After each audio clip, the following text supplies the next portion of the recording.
पाकिस्तान के अंबेडकर देशद्रोही। कहानी शुरू होती है 1940 के दशक के उत्तरार्ध में, जब भारतीय उपमहाद्वीप स्वतंत्रता और विभाजन की ओर बढ़ रहा था। ये वह समय था जब भारत और पाकिस्तान के निर्माण के विचारों ने उपमहाद्वीप के हर कोने को अपनी चपेट में ले लिया था। इसी दौर में एक ऐसी शख्सियत उभरी जिसे आज पाकिस्तान के अंबेडकर के नाम से जाना जाता है, लेकिन उनके जीवन और विचारों पर देशद्रोही का ठप्पा लगा दिया गया। कौन थे वे, और उनकी सोच ने ऐसा क्या किया कि उन्हें विवादों का केंद्र बना दिया गया? आइए जानते हैं इस कहानी के पीछे छिपा रहस्य। परिचय। पाकिस्तान के अंबेडकर कौन थे? पाकिस्तान के अंबेडकर कहे जाने वाले व्यक्ति का असली नाम जोगेंद्रनाथ मंडल था। वे एक दलित नेता थे जिन्होंने जातीय समानता, सामाजिक न्याय और वंचित वर्गों के अधिकारों के लिए आवाज उठाई।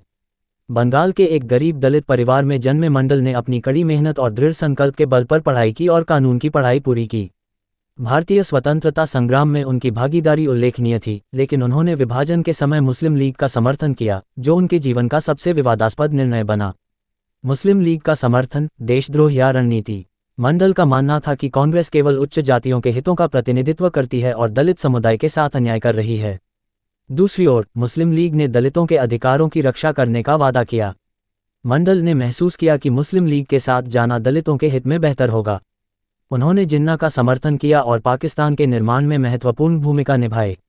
1947 में जब पाकिस्तान बना तो जोगेंद्रनाथ मंडल को पाकिस्तान की पहली कैबिनेट में कानून और श्रम मंत्री बनाया गया। ये निर्णय उनकी राजनीतिक सफलता का चरम था, लेकिन उनके जीवन का सबसे बड़ा मोड़ भी यही था। पाकिस्तान में दलितों की दुर्दशा। मंडल को जल्द ही यह एहसास हुआ कि जिन्ना की मृत्यु के बाद पाकिस्तान में गैर मुस्लिमों, विशेषकर हिंदुओं और दलितों की स्थिति बेहद खराब हो गई। दलितों के साथ भेदभाव, हिंसा और जबरन धर्म परिवर्तन की घटनाएं बढ़ने लगीं। मंडल ने पाकिस्तान सरकार को बार बार लिखा और दलितों के साथ हो रहे अत्याचारों के खिलाफ आवाज उठाई, लेकिन उनकी अपील अनसुनी रह गई। मंडल की वापसी और अंत 1950 में अपने समुदाय के अधिकारों की रक्षा करने में असफल रहने के बाद मंडल ने पाकिस्तान की नागरिकता छोड़ दी और भारत लौट आए। उन्होंने खुलासा किया कि जिन्ना के वादे खोखले थे और पाकिस्तान में दलितों के लिए कोई भविष्य नहीं था। उनकी इस वापसी को पाकिस्तान में देशद्रोह के रूप में देखा गया, जबकि भारत में उन्हें विश्वासघात का प्रतीक माना गया। मंडल का अंत बेहद दुखद था। वे गुमनामी में जीने को मजबूर हुए और 1968 में उनकी मृत्यु हो गई। रहस्य और सीख। जोगेंद्रनाथ मंडल की कहानी हमें ये सोचने पर मजबूर करती है कि क्या वे वास्तव में देशद्रोही थे या उनके निर्णय उस समय की परिस्थितियों का परिणाम थे। उनकी सोच का उद्देश्य दलितों के लिए बेहतर भविष्य था, लेकिन राजनीतिक खेल ने उन्हें अकेला छोड़ दिया। ये कहानी हमें सिखाती है कि इतिहास कभी कभी जटिल होता है और हर निर्णय के पीछे एक गहरी कहानी छिपी होती है। मंडल को समझने के लिए हमें उनके इरादों और परिस्थितियों को समझने की जरूरत है। आखिरकार, पाकिस्तान के अंबेडकर का सवाल यह नहीं है कि वे देशद्रोही थे या नहीं, बल्कि यह है कि क्या हमारा समाज उनके बलिदान और संघर्ष को सही मायने में समझ पाया है। जोगेंद्रनाथ मंडल, एक विस्तृत कहानी। जोगेंद्रनाथ मंडल का नाम भारतीय उपमहाद्वीप के इतिहास में उन नेताओं में लिया जाता है जिन्होंने वंचित और शोषित वर्गों के लिए अपनी आवाज बुलंद की, लेकिन उनके जीवन के कई पहलू ऐसे हैं जो रहस्यमय और विवादों से भरे हुए हैं। आइए उनके जीवन के छोटे से बड़े पहलुओं को विस्तार से जानें। शुरुआती जीवन और शिक्षा। जोगेंद्रनाथ मंडल का जन्म 29 जनवरी 1904 को बंगाल प्रेसिडेंसी, आज के बांग्लादेश के एक गरीब दलित परिवार में हुआ था। उनका परिवार निम्न जाति से ताल्लुक रखता था, जिसे समाज में अस्पृश्य माना जाता था। लेकिन मंडल ने कठिनाइयों के बावजूद शिक्षा प्राप्त की और कानून की पढ़ाई की।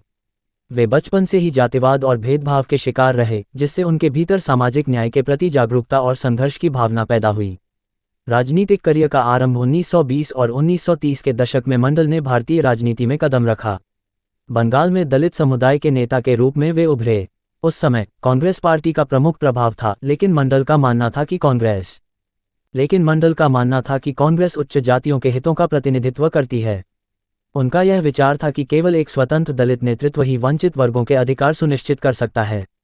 इसी सोच के कारण वे डॉक्टर B.R. अंबेडकर के विचारों से प्रभावित हुए और उनके साथ मिलकर काम किया। मुस्लिम लीग के साथ गठबंधन यह मंडल के राजनीतिक जीवन का सबसे बड़ा और विवादास्पद निर्णय था। 1940 के दशक में, जब भारत में स्वतंत्रता संग्राम के साथ साथ विभाजन की बातें भी जोर पकड़ रही थीं, मंडल ने कांग्रेस के विरोध में मुस्लिम लीग का समर्थन किया। मुस्लिम लीग के नेता मोहम्मद अली जिन्ना ने मंडल को भरोसा दिलाया था कि पाकिस्तान में दलितों के अधिकार सुरक्षित रहेंगे। मुस्लिम लीग ने दलितों और मुसलमानों के बीच साझे शोषण की बात की, जिससे मंडल ने महसूस किया कि उनका भविष्य कांग्रेस से बेहतर मुस्लिम लीग के साथ हो सकता है। पाकिस्तान का निर्माण और मंडल की भूमिका। जब 1947 में भारत का विभाजन हुआ और पाकिस्तान अस्तित्व में आया तो जोगेंद्रनाथ मंडल को पाकिस्तान की पहली कैबिनेट में शामिल किया गया। उन्हें कानून और श्रम मंत्री बनाया गया। उनकी यह नियुक्ति पाकिस्तान में दलितों और गैर मुस्लिमों के लिए एक उम्मीद की किरण मानी गई। लेकिन यह उम्मीद ज़्यादा समय तक कायम नहीं रह सकी। पाकिस्तान में हालात बिगड़ते हैं। जिन्ना की मृत्यु के बाद पाकिस्तान में गैर मुस्लिमों के लिए स्थिति तेजी से खराब होने लगी। दलितों और हिंदुओं पर अत्याचार, पाकिस्तान में धार्मिक अल्पसंख्यकों पर हमले और जबरन धर्म परिवर्तन की घटनाएं बढ़ने लगीं। मंडल की चुप्पी टूटी। जोगेंद्रनाथ मंडल ने कई बार पाकिस्तान सरकार को पत्र लिखकर इन घटनाओं के खिलाफ आवाज उठाई, लेकिन उन्हें नज़रअंदाज कर दिया गया। मंडल को यह एहसास हुआ कि पाकिस्तान का निर्माण केवल मुसलमानों के हित में किया गया था। दलितों और अन्य अल्पसंख्यकों के लिए यहाँ कोई जगह नहीं थी। भारत वापसी और इस्तीफा। 1950 में जोगेंद्रनाथ मंडल ने पाकिस्तान की नागरिकता छोड़ दी और भारत लौट आए। उन्होंने पाकिस्तान की सरकार को एक लंबा और ऐतिहासिक पत्र लिखा, जिसमें उन्होंने वहां के दलितों और हिंदुओं पर हो रहे अत्याचारों का विवरण दिया। भारत लौटने के बाद उन्होंने गुमनामी का जीवन जिया। न कांग्रेस ने उन्हें स्वीकार किया और न ही दलित समुदाय ने। मंडल की मृत्यु और विरासत। जोगेंद्रनाथ मंडल का निधन 5 अक्टूबर 1968 को कोलकाता में हुआ। उनकी मृत्यु बेहद गुमनाम और कष्टदायक परिस्थितियों में हुई। उनका जीवन संघर्ष, बलिदान और गलत फैसलों का मिश्रण था। मंडल पर विवाद क्यों? 1. मुस्लिम लीग का समर्थन। मंडल का मुस्लिम लीग का समर्थन करना आज भी सबसे बड़ा विवाद है। 2. दलितों के अधिकारों की लड़ाई। वे सही इरादों से मुस्लिम लीग के साथ गए, लेकिन यह निर्णय गलत साबित हुआ। 3. देशद्रोह का ठप्पा। भारत में उन्हें पाकिस्तान समर्थक और पाकिस्तान में हिंदू समर्थक कहकर अलग थलग कर दिया गया। क्या वे देशद्रोही थे? ये कहना मुश्किल है कि जोगेंद्रनाथ मंडल देशद्रोही थे। उनके फैसले उनके समय की परिस्थितियों और दलित समुदाय के बेहतर भविष्य की उम्मीदों पर आधारित थे। लेकिन राजनीतिक परिस्थितियों ने उन्हें एक ट्रैजिक नायक बना दिया। जोगेंद्रनाथ मंडल से सीख। उनका जीवन हमें ये सिखाता है कि 1. सही इरादे हमेशा सही परिणाम नहीं देते। 2. राजनीति में शक्ति और नैतिकता का संघर्ष हमेशा बना रहता है। 3. वंचित समुदायों के लिए आवाज उठाने वाले नेता कभी कभी अकेले पड़ जाते हैं। जोगेंद्रनाथ मंडल की कहानी न केवल दलितों की मुक्ति की एक गाथा है, बल्कि यह भी याद दिलाती है कि सामाजिक न्याय के संघर्ष में कई बार व्यक्तिगत बलिदान देने पड़ते हैं। सूचना सिर्फ मान्यताओं और जानकारियों पर आधारित है। यहाँ ये बताना जरूरी है कि यह मेरा वीडियो किसी भी तरह की मान्यता, जानकारी की पुष्टि नहीं करता है। किसी भी जानकारी या मान्यता को अमल में लाने से पहले संबंधित विशेषज्ञ से सलाह लें। धन्यवाद।